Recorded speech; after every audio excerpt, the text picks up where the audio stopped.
오늘도 주님의 크신 사랑과 은혜 가득한 복된 주일, 복된 예배 시간이 되기를 주님의 이름으로 축원합니다. 그리고 우리 모두가 날마다 힘을 얻어 독수리가 날개치며 하늘을 향해 힘차게 오르는 것처럼 우리도 주님을 향해서 날마다 힘차게 승리하고 하나님께 영광 돌리며 나아가는 우리들이 되어지기를 주님의 이름으로 축원합니다.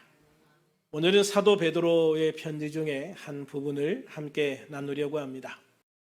베드로전서는 사도 베드로가 고난 속에 있던 그리스도인들에게 쓴 편지입니다.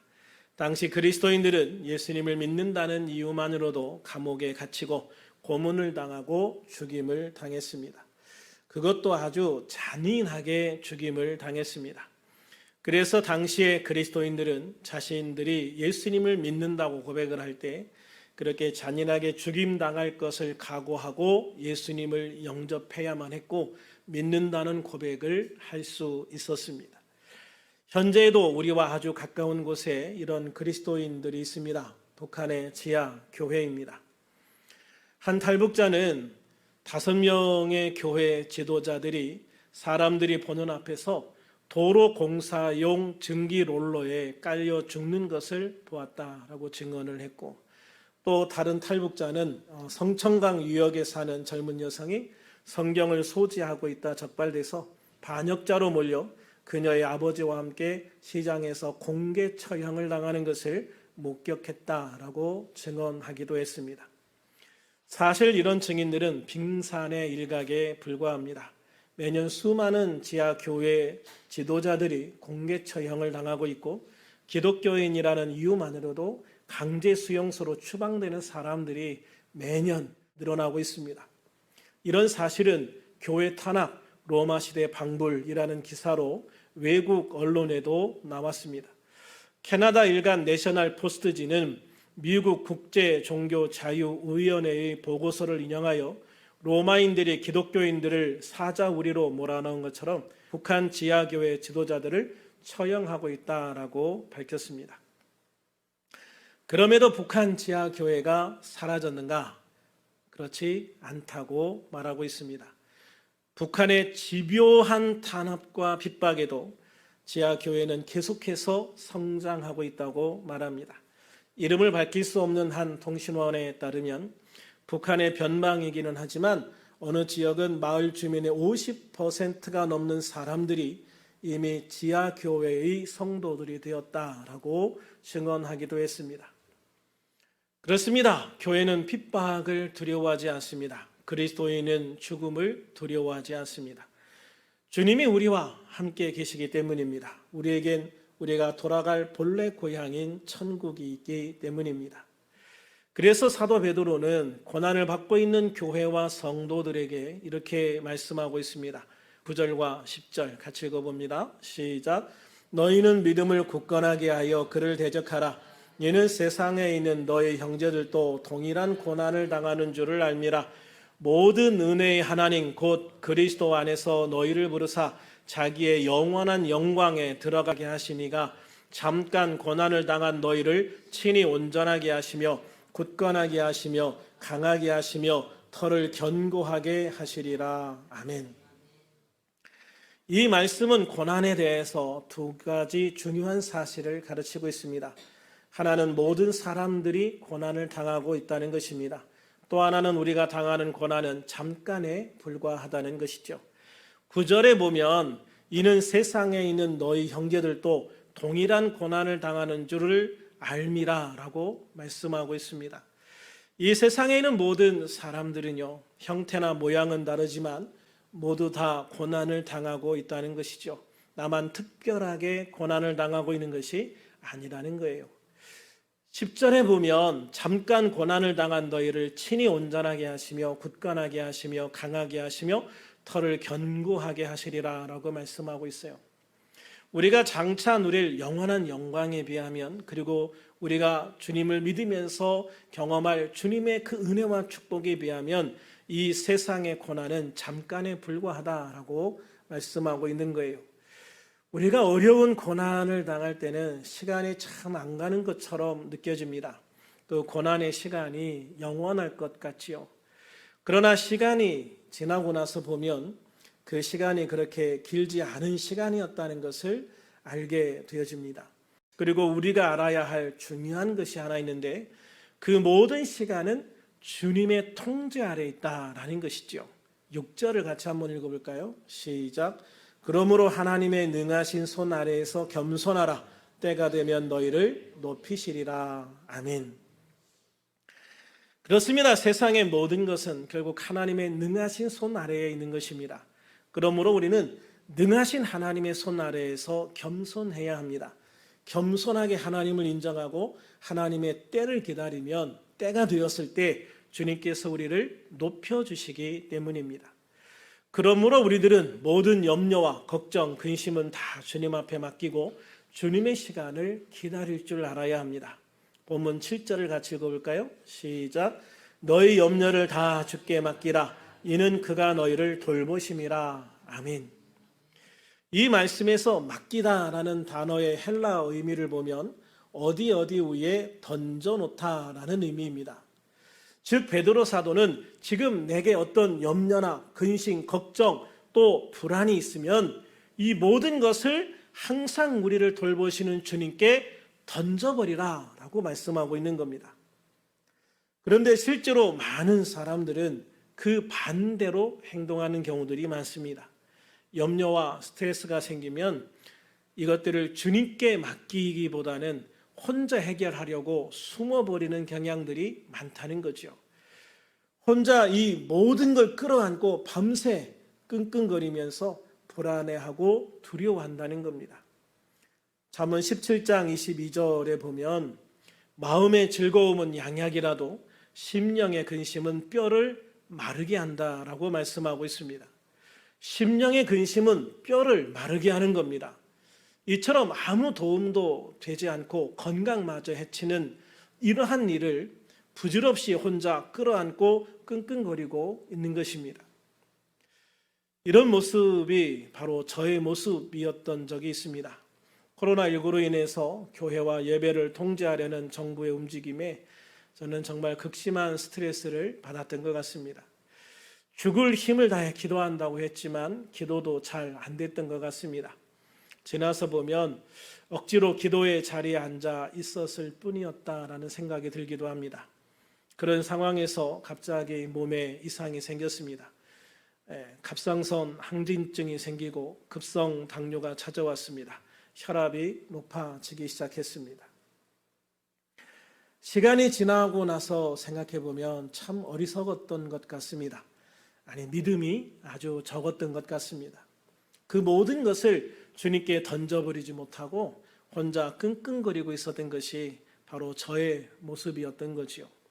그러나 주님은 우리에게 이렇게 어리석게 살지 말라라고 말씀하고 있습니다. 마태복음 11장 28절에서 예수님은 수고하고 무거운 짐진 자들아 다 내게로 오라 내가 너희를 쉬게 하리라 라고 말씀하고 있습니다. 우리들이 나의 모든 수고하고 무거운 짐들을 주님께 던져버릴 때 주님은 그 모든 것을 다 받아주시고 또 우리를 쉬게 하시겠다라고 말씀하시는 거예요. 우리가 우리의 무거운 짐을 주님께 맡겨버리면, 던져버리면 그 무거운 짐에서 해방되어서 쉴 수 있게 되어지는 것이죠. 모든 염려와 근심, 걱정을 벗어버리고 감사하고 기뻐하는 삶을 살아갈 수 있게 되어지는 거예요. 평강의 축복을 누리며 살게 되어지는 겁니다. 시편 37편 5절과 6절에서 하나님은 내 길을 여호와께 맡기라 라고 말씀하고 있어요. 내 길을 여호와께 맡기라. 그를 의지하면 그가 이루시고 내 의를 빛같이 나타내시며 내 공의를 정오의 빛같이 하시리로다 라고 말씀하셨어요. 시편 55편 22절에서 하나님은 내 짐을 여호와께 맡기라 라고 그랬어요. 시편 37편 5절에서는 내 길을 여호와께 맡기라. 시편 55편 22절에서는 내 짐을 여호와께 맡기라 이렇게 말씀하고 있는 거죠. 그러면 그가 너를 붙드시고 의인의 요동함을 영원히 허락하지 아니하신다라고 말씀하시고 있습니다. 빌립보서 4장 6절과 7절에 보면 아무것도 염려하지 말고 다만 모든 일에 기도와 간구로 너희 구할 것을 감사함으로 하나님께 아뢰라. 그리하면 모든 지각에 뛰어난 하나님의 평강이 그리스도 예수 안에서 너희 마음과 생각을 지키시리라 라고 말씀하셨습니다. 할렐루야. 그러므로 우리들은 우리가 믿고 있는 예수님 앞에 우리의 모든 염려, 근심, 걱정거리를 다 던져버리고 주님이 주시는 평안 속에서 감사하고 기뻐하며 살아갈 수 있는 복된 우리들이 될 수 있기를 주님의 이름으로 축원합니다. 그렇게 주님 앞에 맡기기 위해 우리가 반드시 해야 할 것이 있습니다. 바로 기도지요. 8절 같이 읽어보겠습니다. 시작. 근신하라 깨어라 너희 대적 마귀가 우는 사자같이 두루다니며 삼킬 자를 찾나니. 그렇습니다. 우리는 이 어두움의 시대에 깨어 있어야 합니다. 깨어 있다는 것은 기도하는 삶을 의미하죠.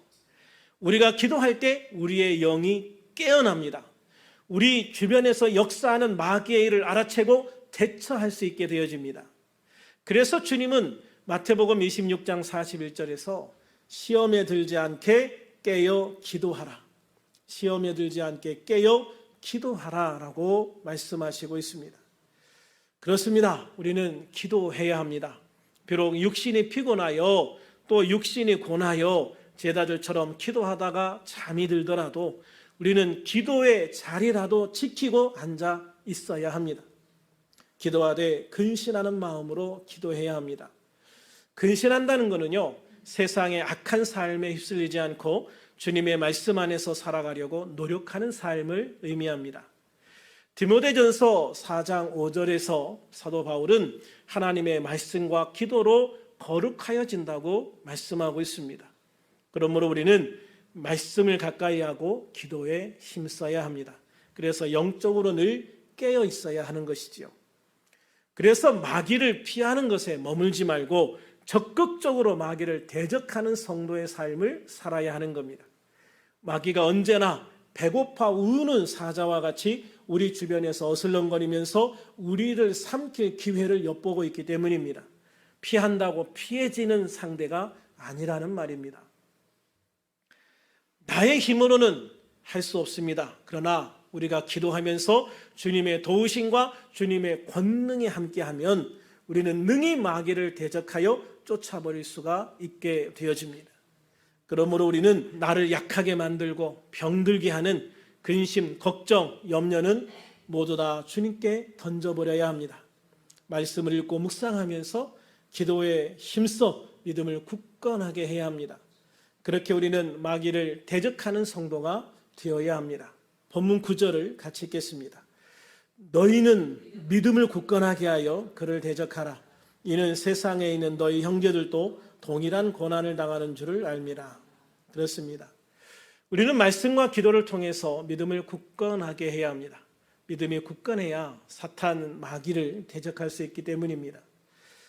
우리 그리스도인들은 그리스도의 군사 또는 십자가 군병이다라고 말하죠. 그러므로 그리스도의 군사된 우리들은 사탄 마귀를 만났을 때 피하면 안 되는 거죠. 도망가도 안 됩니다. 맞서 싸워야 하는 겁니다. 어떤 한 사람이 앞에 나가 싸우는 게 아닙니다. 모든 그리스도인들이 한 마음으로 함께 나가서 맞서 싸워야 하는 것이죠. 지금 일부 국회의원들이 만들려고 하는 포괄적 차별 금지법도 사탄 마귀가 사람들을 동원해서 만들려고 하는 겁니다. 이 법을 만들려고 하는 사람들은 교회의 입을 막으려고 하는 것이죠. 이 법이 왜 우리에게 심각한 것인지, 그리고 이 법이 특별히 기독교인뿐만 아니라 모든 사람들에게 악한 법인지는 제가 밴드에 올려놨으니까 그것을 한번 보시면서 참고하셨으면 좋겠습니다. 어쨌든 우리는 하나님이 기뻐하지 않으시는 행위들을 하지 말라고, 그걸 틀렸다고 말하지 못하는 상황은 절대로 막아야 되는 것입니다.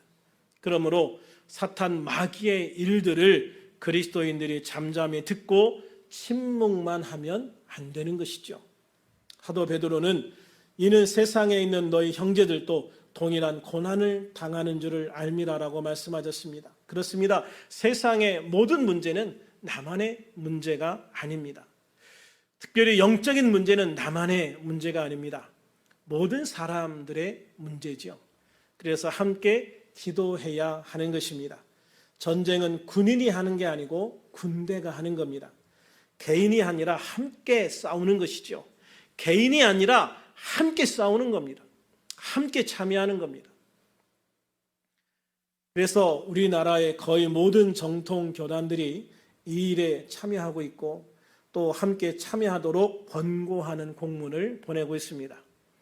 우리 교단도 지난 9월 총회에서 이 일에 함께하기로 결의를 했고 10월 1일자 공문에서 한국교회 200만 연합예배 및 큰 기도회 참석 요청이라는 글을 통해서 우리 침례교들도 함께 이 일에 참여할 것을 권고하고 있습니다. 그러므로 오늘 2시부터 시작되는 한국교회 200만 연합예배에 참여하거나 온라인으로라도 함께 참여해서 하나님의 진리와 은혜와 능력이 이 땅을 떠나지 않도록 우리가 함께 힘을 모아야 할 줄로 믿습니다. 그냥 가서 서 있기만 해도 또는 방송으로 함께 참여하기만 해도 이런 악법을 만드는 사람들에게는 큰 압박이 되어질 것입니다. 우리의 싸움은 이런 국가의 문제, 사회 전체의 문제도 있지만 교회의 문제, 가정의 문제, 개인의 문제들도 많습니다. 사회 전체의 문제가 우리에게 직접적인 개인적인 문제가 되기도 하지만 또 사회적인 문제와는 별도로 우리 가정이나 우리 교회나 우리 가정만의 문제 또 나만의 문제도 존재하는 것이죠. 우리는 이런 문제에 있어서도 피하지 말고 싸우는 성도가 되어질 수 있기를 소망합니다. 우리의 삶의 문제에 개입하는 사탄 마귀의 세력은 절대 포기하지 않습니다. 그러므로 앞에서도 말씀드렸다시피 우리가 피한다고 피해지는 것이 아닌 거죠. 그러므로 우리는 맞서 싸워서 깨쳐버려야 하는 것입니다. 그러므로 우리는 우리에게 염려거리를 주어 낙심시키고 무너뜨리려고 하는 사탄 마귀의 계략에 속아 넘어지지 말고 낙심하지 말고 믿음으로 굳게 서서 함께 싸워 이기는 성도가 되어지기를 소망합니다. 우리가 말씀과 기도로 깨어 마귀를 대적한다면 우리는 반드시 이기게 되어 있습니다. 우리는 반드시 승리합니다. 주님께서 우리를 돌보시기 때문입니다. 그러므로 우리들 모두 매일 주님께 나아가 말씀을 읽고 묵상하면서 기도로 주님의 인도하심을 구하고 주님의 능력을 구하는 우리들이 되기를 소망합니다. 믿음으로 굳게 서서 마귀를 대적하여 싸워 이기고 승리하는 승리자가 되기를 축원합니다. 그래서 주님의 더 풍성하신 은혜 안에서 찬송하고 감사하고 기뻐하는 삶을 사는 우리들 모두가 될 수 있기를 우리 주 예수님 이름으로 축원합니다. 축원합니다. 오늘 시간은 우리가 함께 통성으로 기도하는 시간을 가지려고 합니다.